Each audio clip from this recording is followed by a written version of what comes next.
Hello again, people. You see, for today we have to do a kind of improvisation, or better said, a kind of do whatever, but fix the things. Alright, there we go. So here I have my Midi sound machine. That's a Lutron Midi. I'm still using this great sounding little guy.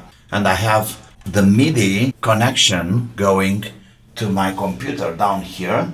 It's an USB Midi interface. The point is that I need a keyboard to do my arrangements or write new songs or whatever. This cable is at the limit. Okay, this one is perfect.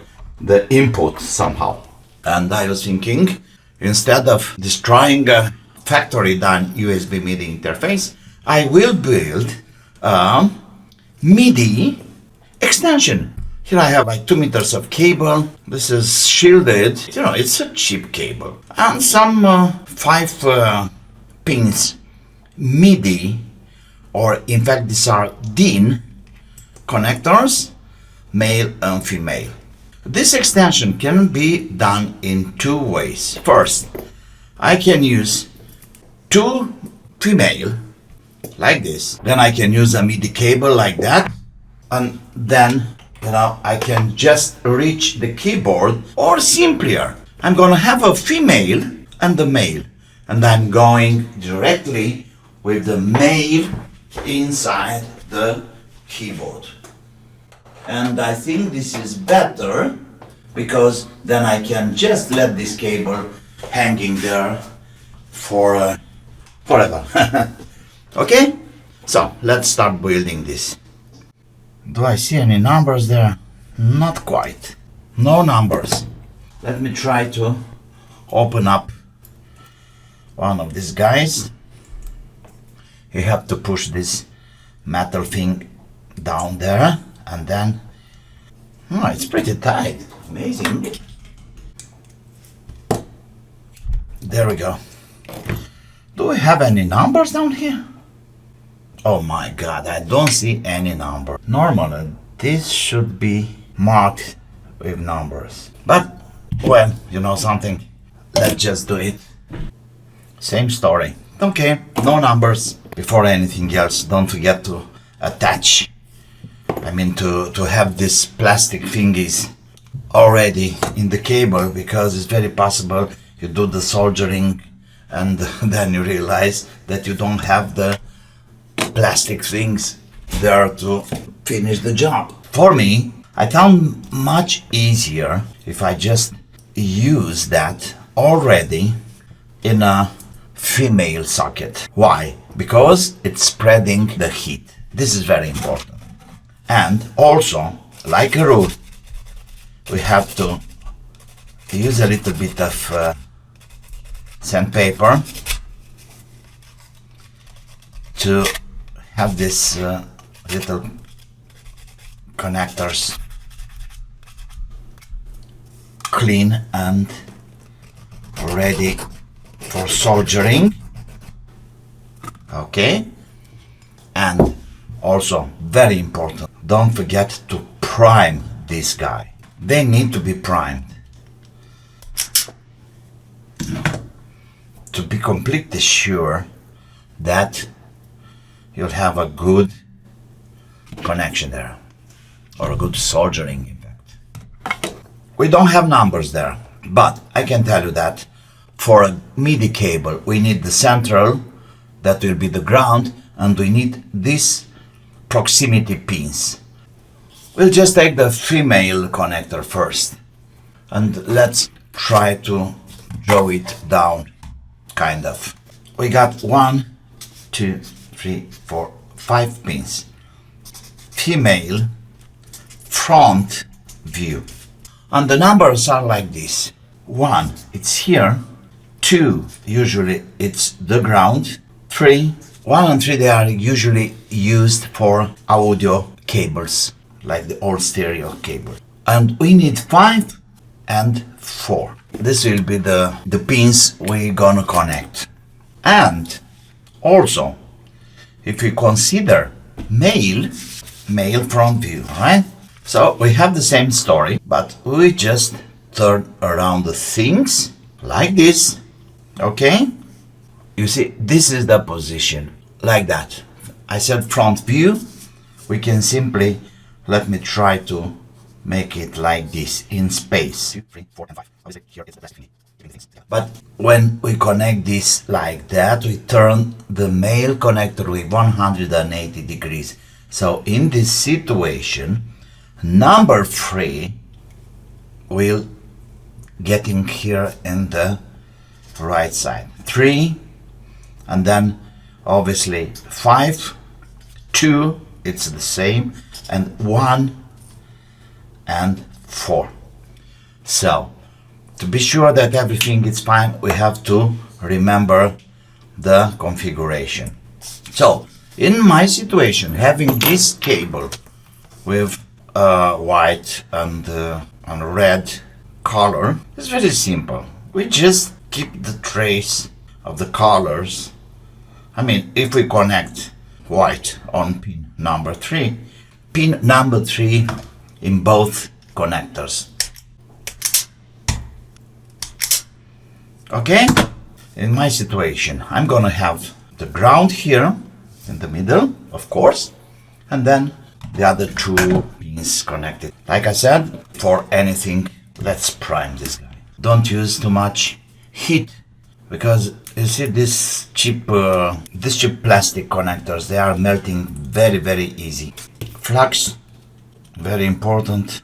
Okay, I need some more. It's looking like, okay, 330 degrees. When you are doing the soldering, to have the male connected into respectively female socket, because it's not only keeping the temperature under control, but also in case that we are melting the plastic, this will keep the original alignment. We have the right positioning. So red, it's on pin number 5, ground obviously in the middle. We are done. Let me check the connection, and you see the pins are perfectly straight, no melt. Okay, I was sure, so you have to check for proper soldering before having encapsulating or having the plastic back in place. Now it's properly done. What about this? Same story. Let's redo that. Oh, now it's really solid. But I have to redo this also. Alright, so this is done. To have a proper mechanical locking the cable, remember to push a little bit more in the front here and have a kind of angle downwards, you know, like that. So if you take the cable like that, you know, the metal is just blocking the cable from getting out from the socket. All right, this is back, and very important, let's have this up again, because we need that to block the plastic cover. When I took the plastic out, I just dropped the lock somehow. Okay, this is done. Number 1 is done. Let me have the female connector. Let's take this out. Same story.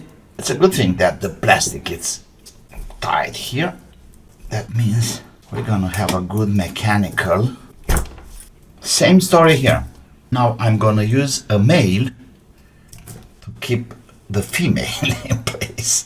It's funny. Male, female. All right, same story.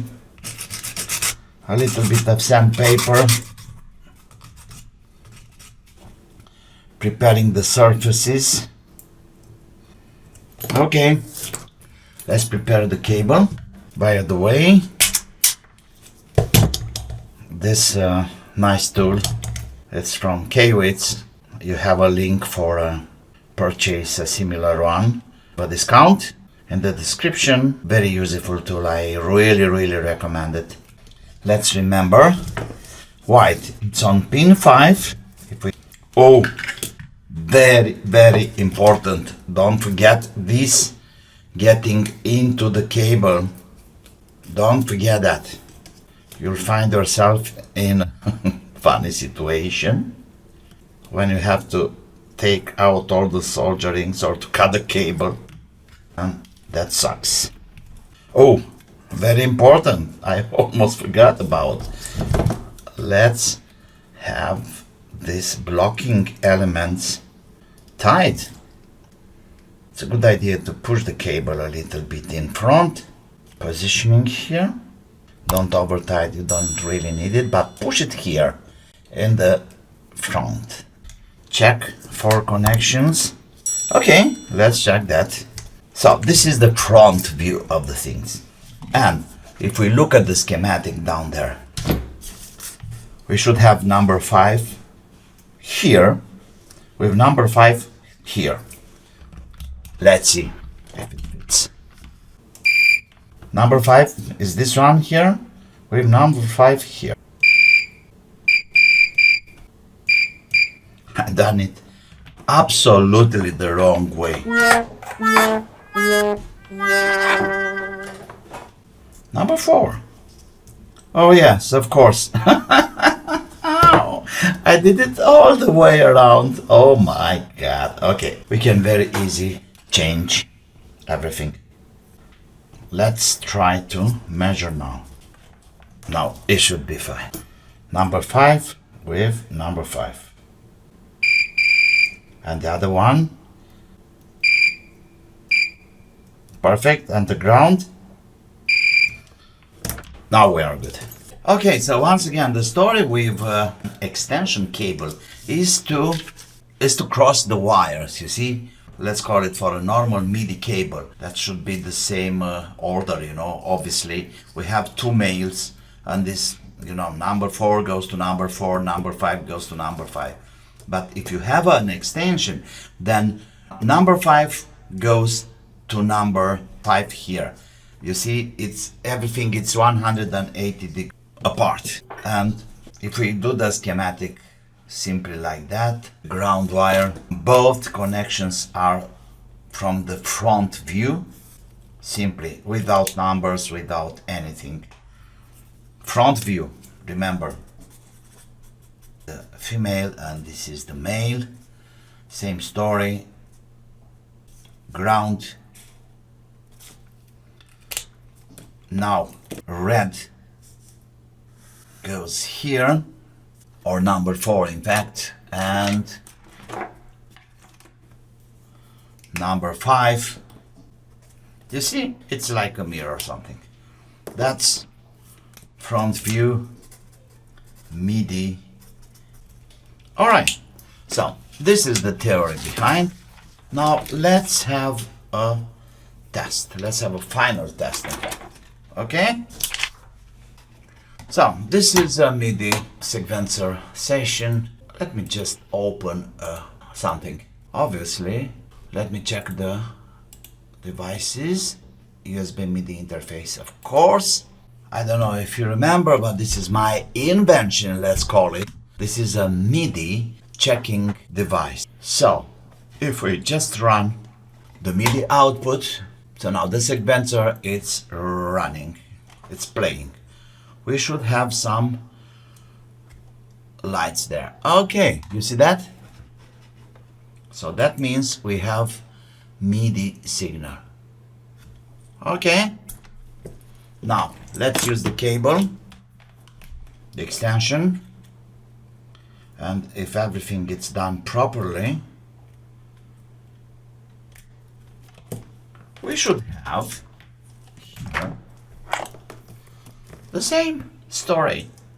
We should see the device lightning, and it's lightning.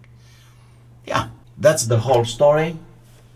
It's simple to do, and now I can use my keyboard from there in conjunction with, I know my Roland usually sends signals on channel 4. If I have signal, of course, on channel 4, of course, and here we have the, okay, But I also, of course, there you go.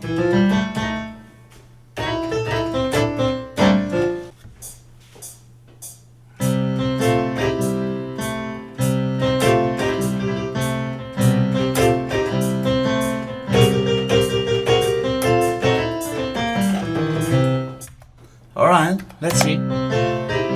Yeah.